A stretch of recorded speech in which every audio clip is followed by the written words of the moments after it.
welcome to Don't Shout at the Telly with me, your host Saliha Ali. We're delighted to have with us today Angus Kennedy, who is the Head of External Relations at the Institute of Ideas. Angus is going to talk with us about jobs, unemployment and the economy. Angus, would you like to start us off? Yeah, thanks. I think what's noticeable about the election we've just had is that unemployment as a big problem was relatively low on the agenda. There seems to be a degree of acceptance of a certain level of unemployment as an almost structural factor in the economy. And it is seen as a problem that needs to be dealt with really in terms of adjusting people's attitudes to their relationship to the workplace, rather than that society as a whole has some kind of duty to provide jobs. So that while there is anger about unemployment, it's a very kind of individualised anger rather than one that expresses itself more broadly in terms of people going on marches for jobs or making political demands around the issue, which I think is a very different way in which it was perceived in the past. It used to be a real sense of shame for working people to have periods of unemployment in their lives. In Scotland, where I'm from, claiming the dole was, and still is to a degree, referred to as being on the suck.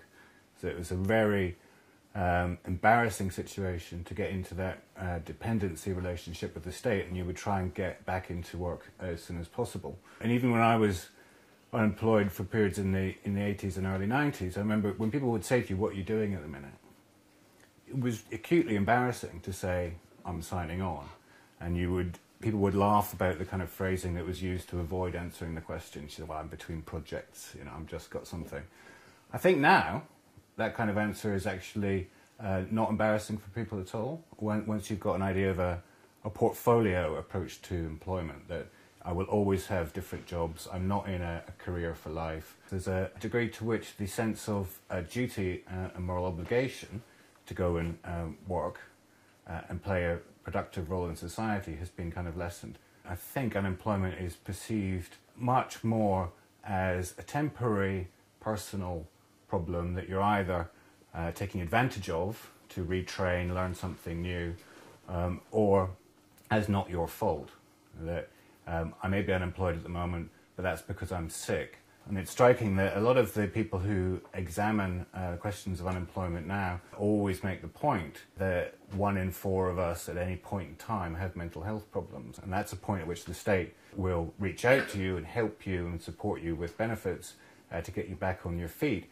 But the way in which they involve themselves, I think, is more on a psychological level, adjusting you and how you think about the problem, rather than just giving you material handouts. And if you're prepared to enter into that relationship with the state, in that, yes, there is something wrong with me, I can't cope, then you will get economic support, but at the price of having to find yourself as kind of, for a period at least, incapable.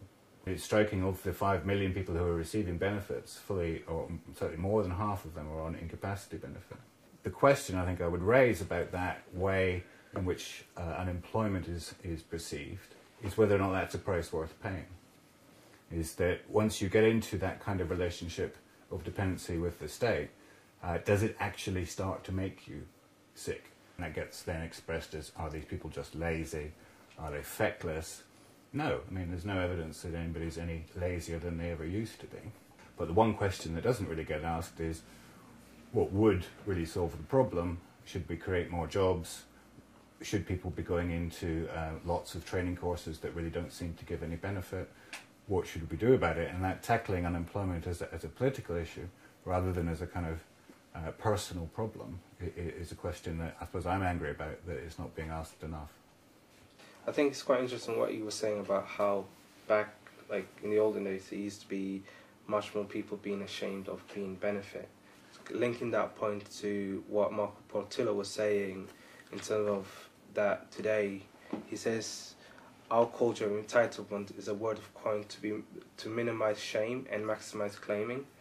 And he also, like in another point, he says to live on benefit has become a lifestyle choice. So in a way, it's like saying being poor is a choice. And what's your point of view in terms of those kind of people and how they perceive people on benefit and how they look at them, and how, in a way, they dehumanize or put them down such a low level and not treat them as humans individually and look at them as they're taking our money.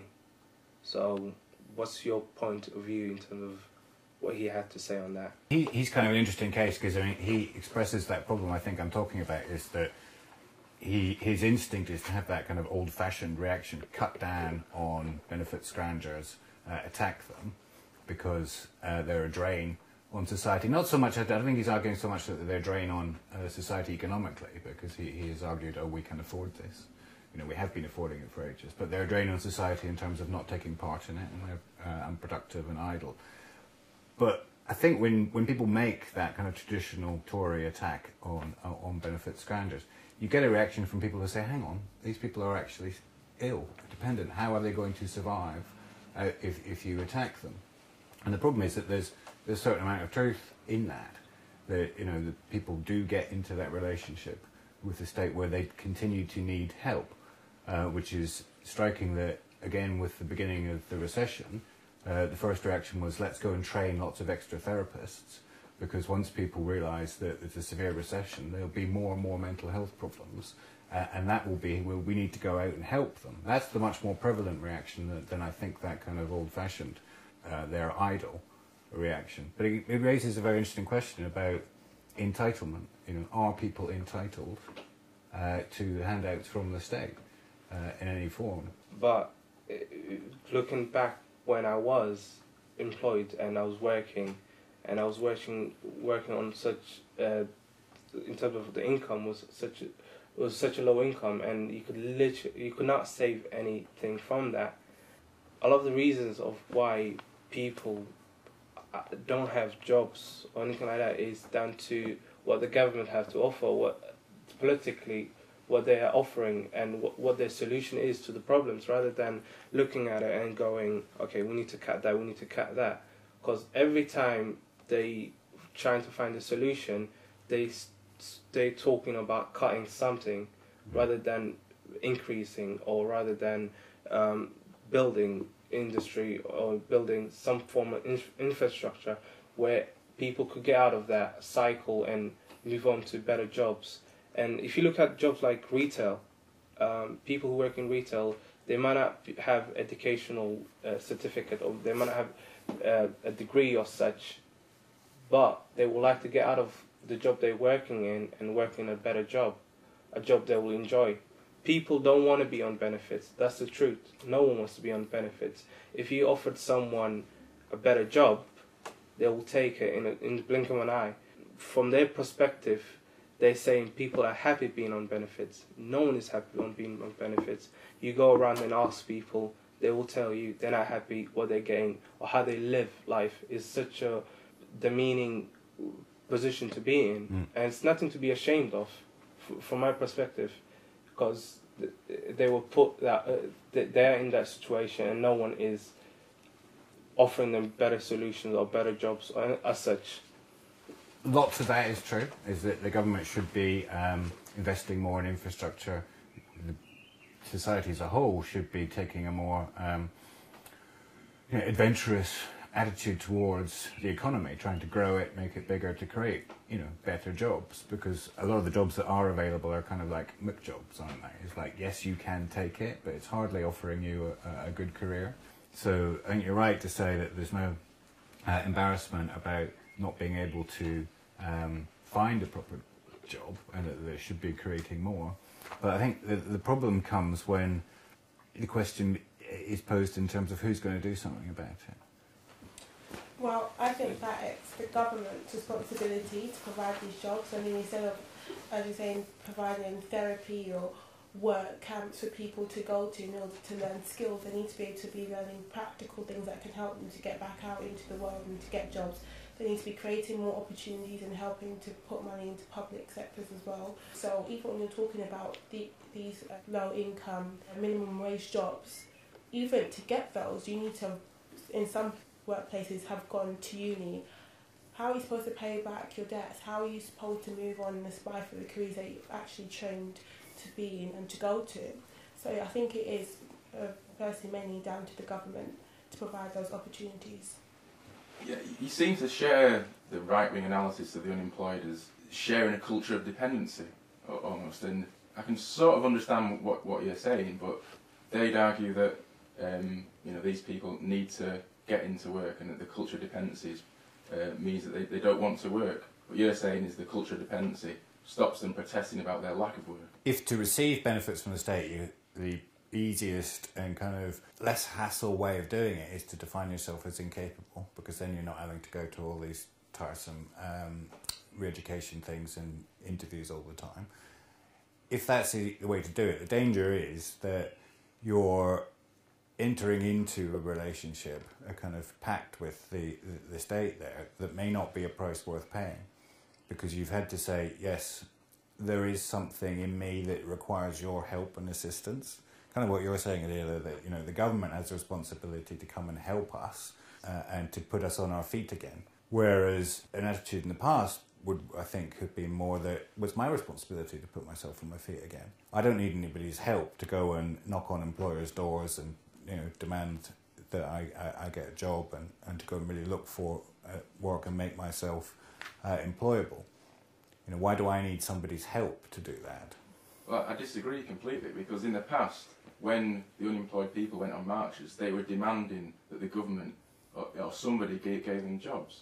It was work or riot was one of the banners that I saw recently. Yeah. But that's not happening, is it? No, but my point is that in the past, they didn't see that it was their responsibility to find work. They did blame forces outside their control. Well, there are forces outside our control, but I think the difference is that they were taking action and anger onto the streets, demanding that that is a form of demanding jobs. That's what I'm saying, is that people should not think it's somebody else's responsibility to do it for them. I feel like that point is kind of invalid in this situation now, because there's no jobs available. It's different if you're talking prior to the recession, when there was jobs available but people were still on benefits. But now the opportunity is rare, they're very rare, so that if there's no jobs, I don't understand what one can do about it themselves. My understanding, being recently unemployed of the job market, is that it certainly is picking up and that there are jobs, but the issue is that there aren't sufficient entry-level jobs. So it's recent graduates or it's people that are joining the job market for the first time, perhaps in their first couple of years, and they lack the sufficient experience to get the jobs that are available. So there are a large number of people competing for very few posts. I think that's really true, and I think that's why, what you were saying, like, individuals should take it upon themselves to go around and knock on employees' doors.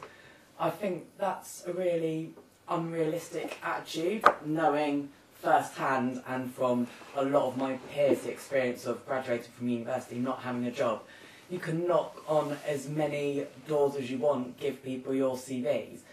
It's not going to guarantee you having a job, and I think that's quite a blinkered way of looking at it, saying, why aren't these people going knocking on employers' doors and getting themselves jobs? Because it's not actually that easy. In terms of experience, if you graduate, you're 15 grand in debt. You don't have experience because you spent the last 3 years studying to do whatever career it was that you were passionate about and you wanted to get a job in. You then leave university, you don't have 2 years experience that everyone on entry level is supposed to have, even though where you first get that 2 years experience from, it doesn't really make that much sense to me. And then your only option, unless you have rich parents or you have another family member or a spouse or someone that can support you, is to sign on.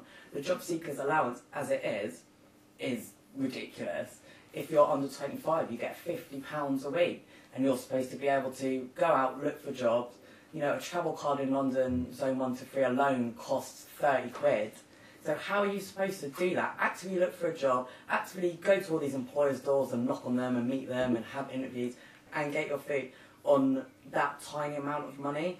I think we should have that safety net, and I think that safety net should be increased. But I also think there should be support structures. It's right that you leave university and a lot of people don't have experience.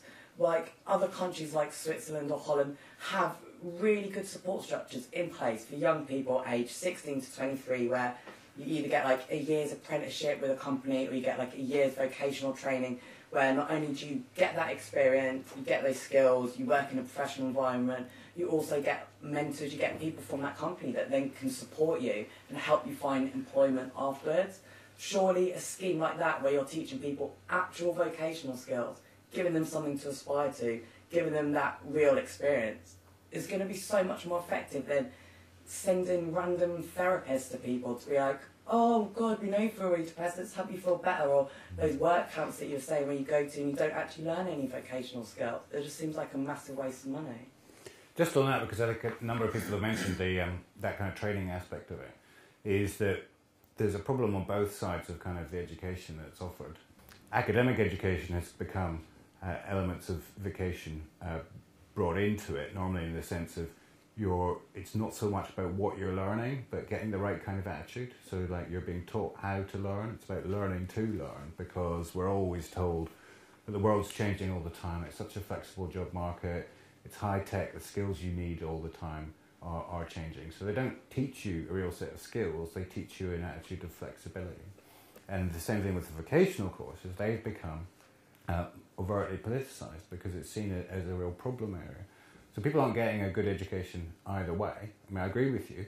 Yes, you know, if people want to be an electrician, they should be trained to be a really good electrician, and then they should go out and get a job as one. Unfortunately, there's not enough of that happening, I think.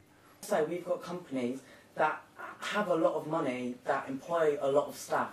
So I don't see why that the government shouldn't implement schemes where big companies that can afford to shouldn't be taking on like 20 or however many apprenticeships. I don't think anyone's really given a good reason about why we don't have a system like that, which seems to work really well across Europe in places like Holland, where youth unemployment is like really low compared to all the other countries in the EU, and they have a system like that that supports people up to the age of 27. Whereas here it's kind of like, oh, you're unemployed, oh well, you should deal with this and get off your arse and go and knock on doors and find yourself a job, and if not, be ashamed of the fact that you're claiming benefits. Just picking you up on that point, you were saying about there's sort of no implementation in this country for sort of young people. Yeah. Well, actually there is. It's called the Future Jobs Fund. Basically, it's a scheme that was introduced by Backing Young Britain. It was a campaign put out to reduce youth unemployment. In my opinion, I don't think it's adequate enough, because the jobs that they are advertising are national minimum wage. They only last 6 months, and they're only part-time. You said before about the acceptance of unemployment. Well, you know, yes, it has, and you know, what was it you referred to it as on the suck? On the suck. I've been there, you know, and it does get to a stage where it feels like it's a process of naturalisation. But surely, you know, rather than people accepting it, challenge it. You know, say this isn't good enough, demand more, you know, because surely all it's going to do is result in a future of austerity. It's interesting the way that people look at this, because there are, about 1 million people not in jobs or education, training skills, NEETs, they're called, in that 16 to 24-year-old age group. And that's like 20% of the workforce in that age group. So that's a lot of people. Government, politicians, commentators are very worried about it, and they say this is a problem to be dealt with.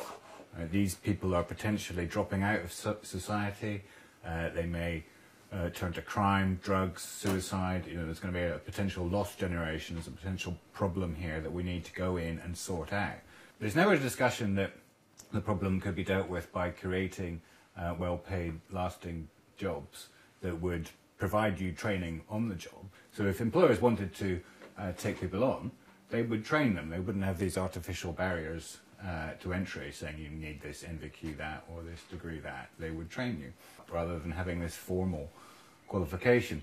Now, I don't think more of those is going to help with the problem. And you're mentioning the Netherlands and the idea of extending this government support up to the age of 27 even increases the length of time in which young people are seen as a problem to be dealt with. And the danger there is that you naturalise it, it's not going away. How do I deal with it? In quite a coercive fashion. So companies are forced to take people on. Young people are forced to take these apprenticeships of, as you say, probably questionable value in terms of really getting a job at the end of it. Their benefits become dependent on taking these jobs. But overall, the whole time, there is an acceptance on all sides that there is something problematic about people that age, and that they need to be dealt with. And that's taken on board by your argument, I think, that the government or the corporations and so on should step in to help you out. Yeah. And I just think we need to kind of think about that for a moment and say, well, in terms of the sections of society that probably have the most capacity for resilience and ability to stand on their own 2 feet and need less support from anybody else, it's precisely 16 to 24-year-old working class kids. They are the most resilient section in any society. They're youngest, healthiest, and in many ways the most resourceful. And if they can't manage, right, without active government intervention all the time to keep them standing up, then we have got a really big problem. And that's what I mean by saying, is that a price worth paying? Can I just say, what you're saying about 16 to 24 being the most resilient people in society, and going through the education system myself in sixth form, I see that there's a lot of people, a lot of time and effort being spent on educating us about our personal statements and applying through UCAS and going to universities. There's no one coming in and saying to the other people who may not be academically focused in that way, well, actually, here's something else you can do. If you don't want to go to uni, there are options. People say, yes, there are options, but what are they? Where are they? And that's what needs to be addressed. I also believe that our way of thinking about the unemployment issue is really uninspired and really uncreative. It's very obvious that not enough thought has been invested into the issue. More thought needs to be put into the general economy and UK as a whole. There needs to be more time, more money invested in sort of research, being more innovative for the whole country, in technology and ideas. More thought needs to be put into just being more creative. There would be jobs in that, there would be enthusiasm in that for the youth. I think we just need to broaden our way of thinking about unemployment. I agree with Laura on that. You know, what about actually inspiring young people to think about the future, create new industries, to go much more beyond just what's already there in terms of jobs? And I also think actually that there must be some kind of relationship between our focus on unemployment or the unemployed rather than the vast majority of people who are out there whose creative potential and all of that which isn't being used. I think there's a relationship between that and actually our inability to sort of think about the future with a sort of broader imagination. Where should this sort of thinking start? Where should it take place? How do you get the young people, the actual ones who are not like young but who are actually the ideal youth, how do you get them to start thinking and trying to be creative and create like a change, a social change in the like type of way we think? I don't think it even needs to start with the youth. It could start with the people that are in research already, or just people that are invested in these new technologies. If there's more enthusiasm in finding things out in Britain, youth will then be more interested. It doesn't need to start with the youth, is what I'm trying to say. I think that's a really good point, actually. I mean, I very much agree with that. There is way too much obsession about what young people are thinking and worry about do they like this, are they confident enough, and so on, which is just kind of patronising and kind of assumes that there's a problem, as I was saying before, with young people, that they may become, you know, prey to negative influences out there, whatever they are, that they're kind of weak and need help. I think you're absolutely right. What the government should be doing is saying, well, what does the British economy need? That we clearly need some kind of industrial plan, some kind of policy or roadmap for the future. That, you know, just to take one example in terms of energy, everybody's kind of beginning to notice that within 10 to 15 years we will have a gap in supply as opposed to energy demand. Hence the debates about needing to build new nuclear power stations, for example, to do something about it. Now, those would create long-term jobs. But then as soon as you start to have that kind of discussion, somebody else will point out, hang on, there aren't any engineers in the UK anymore who are capable of building nuclear power stations. Why is that? Why haven't we thought about that and given the real kind of education and tried to turn people on to engineering and say, you know, this is exciting. Yes, it's exciting because it's hard. Right, so don't do, you know, psychology and confidence building and therapy at university. Why don't you train to be an engineer? Because we actually need them and society values that. That's what's kind of missing, rather than looking at it from the point of view of young people. Then it becomes a palliative thing. It's like, what course can we dream up? How can we mask the fact that there aren't real jobs long enough? There's more than enough stuff that needs done. You know, houses need built, you know, roadways, high-speed rail. But there seems to be absolute, you know, kind of political inertia around getting going with those questions, and lots of interest about how the young are feeling.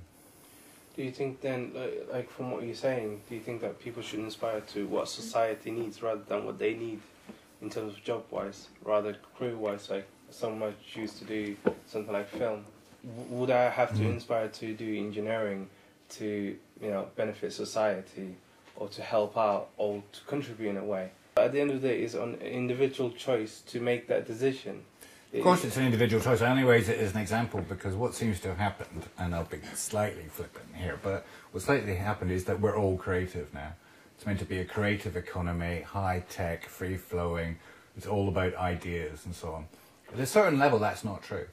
Right? We can't all be famous film directors. We may have aspirations, but it's just not going to be a reality. That is always a tiny minority of people. We can't all train in the creative industries and all make it there. Somebody still needs to make stuff, create new value for tomorrow that keeps the economy going. And we need to have that kind of balance. So I think the kind of let's all be creative now is again a kind of form of refusing to deal with the real problems in the economy. But in the sense of that society needs this, and then we have to get these amount of people into that. What way do you think will be much more beneficial to the individual and also to society to encourage that? Well, I think we should be having these kind of arguments about they should be expanded out into what kind of society do we want to live in. I think a lot of the things that you both of you talk about are really long-term plans, like with the new industries, but people are having unemployment issues right now. Young people right now need to get jobs, need to get money, and so what are the solutions to finding these jobs currently, not 10 years into the future, because we have time to start thinking and developing them, but what about right now? I mean, I agree with that point, because the new unemployment group are graduates, people who've gone through university and they're unemployed now. So, I mean, in each political party, they all thought that, in each manifesto, they all said that they would create more places at university so these, students could go to university, get a degree. But it's like sending the lamb to the slaughter, because at the end of it, they've got the degree, but they've still got no job. On top of that, they've got an added debt, and it just seems to be really pointless. It's like almost a temporary solution, but it covers it up. It's not actually a solution. It's prolonging a problem, if anything. The current situation is more and more people go to university, and the kind of certificate is not valued as before, and it's kind of it's a cycle, and people just go to the higher education, but they don't know what they can do after the education. So when I went to the job centre and I had to sign on and get job seekers allowance, I got like the minimum amount. They asked me what my past experience of working was, and because I'm fresh out of university, my past experiences are working in factories over the summer to get enough money to go to a festival, just really basic things like that. So when I told the people at the job centre this, they said, right, well, your experience is in factory work, and because we need to get you working straight away, and if you don't do it, it's you refusing to work. This is the kind of work that you've got to do. So what was the point in going to university? What was the point in getting my degree? That was my dream, to do that degree, to get, to be a journalist. But it all, and it is just at this moment in time that it just seems that there is nothing available for that, the middle section, I think. You asked what the government could do right now, but surely the problem is that the government just seems to be preoccupied with the here and now. It doesn't seem to have any plans for the future. The fact that our road infrastructure is inadequate to cope with the demands that are at present. Now, if the government isn't thinking about the future, those problems aren't going to be solved, and the work opportunities aren't going to be there to actually do this work that's needed. Yeah, I think that's right, but I think you can't just think long term. Like, what are you saying? So we'll concentrate on the long term. Everyone that's unemployed now, suck it up, deal with it. It's not really our problem because we're going to concentrate on people in the future. Society doesn't really seem to care as a whole about this group of 16 to 24-year-olds that's snowballing, and it is seen as that individual problem. I personally don't agree with that. I think in terms of talking about the future and talking about a plan, it seems as if a lot of like the whole idea of being aspirational has been left out of planning for the future. It just sort of seems as if, oh, we'll just make do with the fact that people are unemployed. I mean, as a student, I graduated last year, I'm finding it difficult to find employment. I'm finding it difficult to stick to something that I want to do, because I think that we're sort of being shoved around into jobs that we don't really want to do, or signing on and then kind of not really living, just sort of existing on a very minimal income, if you can call it that. I think the current system of education that the government has set up is very, very misleading, especially for the working classes. Like, from a working class background myself, once I left college, I was working in retail. I decided it wasn't for me. I wanted to improve my standard of living. So I then went on to study English, and I found myself, having left university last year, in a similar position to what I was before I started university. Even at present, I'm doing voluntary work, and it seems to be like leading it to absolutely nowhere. So I'm wondering, like, what would be done for this lost generation. They're looking at let's cut, but we're looking at creating more jobs, creating more opportunities. That way people will get out of this hole. I think people are going to spend shorter periods of time at companies. So unemployment shouldn't be something to carry a stigma, because people will be unemployed when they're between these positions, because it's far more efficient for companies to be able to grow and contract as and when they need to. And I think that people, for the most part, are adapting to that situation. I'm not necessarily saying that that's right, but people are certainly learning to deal with that. Does that not mean then that sometimes the responsibility for this is laid at the company's feet, because it's companies who are so willing to be able to dispense with their workforce so regularly, and this whole kind of this idea of people being a self-contractor or someone who's able to flip between jobs, and yes, that might be the situation, but could it not be that it's partly, we're always quick to blame the government, but these corporations who are willing to sacrifice huge swathes of people, of their employees, just so that they can, kind of earn a bit more money? Does that not mean that needs to be, that change has to be fostered there in order for that to change? It's when it comes to whether it is or isn't a company's responsibility. Part of the reason why there haven't been these mass job protests, and there have been, certainly in the UK, relatively few strikes, is because people have been largely willing to cut back their hours, to have pay freezes, perhaps even pay cuts, on the understanding that they'll retain their job, under the belief that they'll have some kind of extra security, and that their interests and the company's interests are parallel, if not aligned. You're absolutely right to bring it up. This willingness to go along with reduced working hours, pay cuts, pay freezes in the private sector for extended period of time in response to the recession. Willingness to go along with that is actually relatively new phenomenon in this country. In the past, people would have said no. It's your problem to the employer, not my problem. But you touch on part of what I'm talking about, I think. I mean, companies want labour market flexibility. They want to be able to hire and fire as they see fit, lay you off, bring you back, cut your wages, etc. They always want that kind of flexibility. I would say going along with that and making yourself into a flexible, adaptive person who will fit in with the employer's needs is not a good thing for you. I think willingness to go along with it has a lot to do with making the employment issue more of an individual thing and less of a political thing or a state matter. So, like, things with like trade unions in the past, and just things that brought people together in the past, that's seen as less important these days. So yeah, the reason why people are more willing to just let the status quo be as it is because no one sees it as, oh, it's our binding issue, it's your individual problem.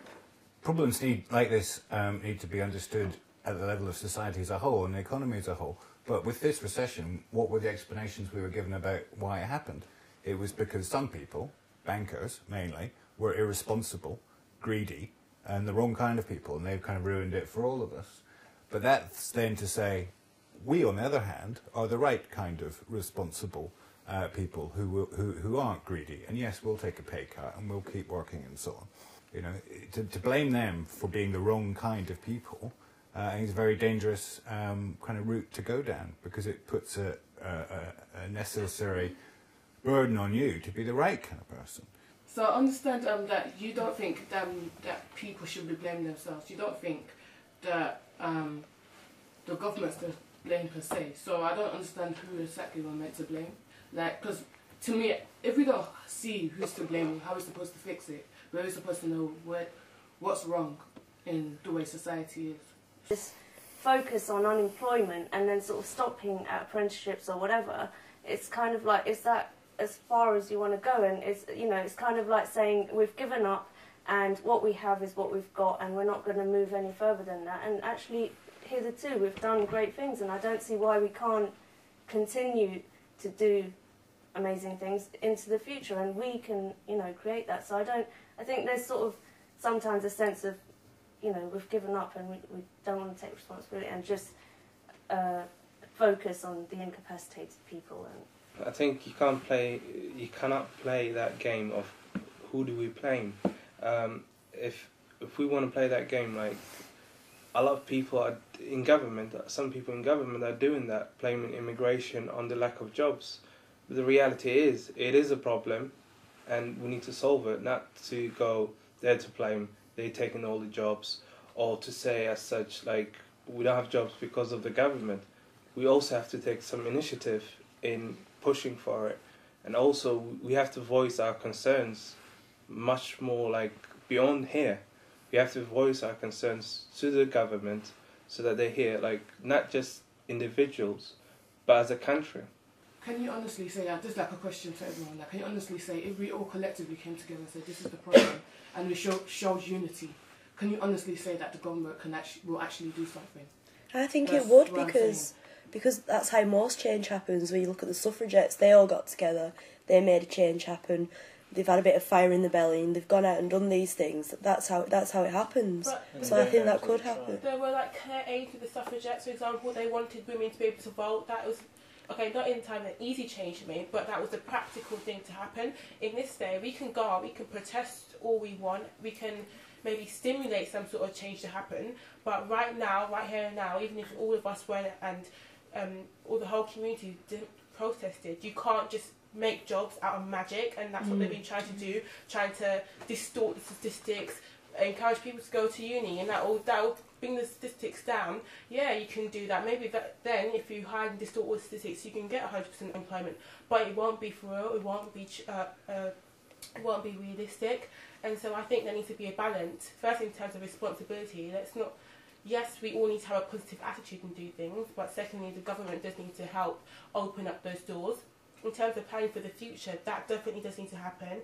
New innovative ideas need to be put in place. But also right now, what can we do right now to make jobs?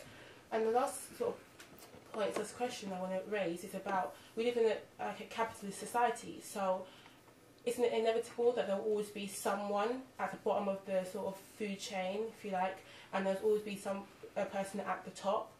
I mean, I can't see a way that will ever be different. And even if you do have new innovative jobs, like you're talking about energy, and let's say you have a nuclear power station, there will always have to be someone there operating the machines, whereas you'll have the engineers finding new ways to make them. Even if you develop new roads, someone's always going to have to dig them and do that hard, laborious work. If there's any responsibility to be taken, I mean, some people have to take a lead in society and try and work out solutions to the problems, rather than accepting the inevitability of those solutions at a kind of structural level, because that's not good enough, you know. And it does require some people to step forward and say, I don't want to classify myself as a victim. I don't want help and intervention and support from the government. I want to live in a society like this. I want these things. I need those things. I like those things, and I want to get them, and I want to have more. for some people to step forward and make those kind of arguments and demand that we have debates in society about how we can achieve those things. And frankly, I think if the government isn't willing to take that kind of leadership role, then it comes to a point where we say, well, get out of my way then. Right? I'll go and do it. Maybe we'll get together and we'll set up a company ourselves and employ some people and have a kind of go-getting entrepreneurial spirit and just make the point, make the example, is that we're not incapacitated and helpless, and that it's not all doom and gloom. Is that as young people in particular, we have a vision of the future that we want to put on the table to have debated and argued about. If you don't do that, the danger is this kind of living on life support thing, that there will always be periods in your life where you'll be getting more education because you need to make yourself better and employable, or handouts, or a period of sick, or that 1/4 of your life where you will be classified as mentally ill and needing help. And this thing, you just need to kind of reject that way of looking at the problem of unemployment and say, well, we can sort it out, because without any kind of inspiring vision, which is always created by a relatively few number of individuals who are willing to step up and say, I want more, and I won't be told that I'm greedy or self-interested, but I do just want more out of life and I'm going to go and get it. Without those kind of individuals who inspire us to move forward, we will end up, I think, in a kind of very dependent relationship. It's like living at home for the rest of your life, sort of, and never opening the door and getting out. Well, I'm afraid that's all we have time for. That was a very, very exciting discussion. I'd like to thank our guest Angus and everyone else. We'd love to know what you think, so feel free to leave your comments on our website. And remember, if you want to get involved in this, please email us.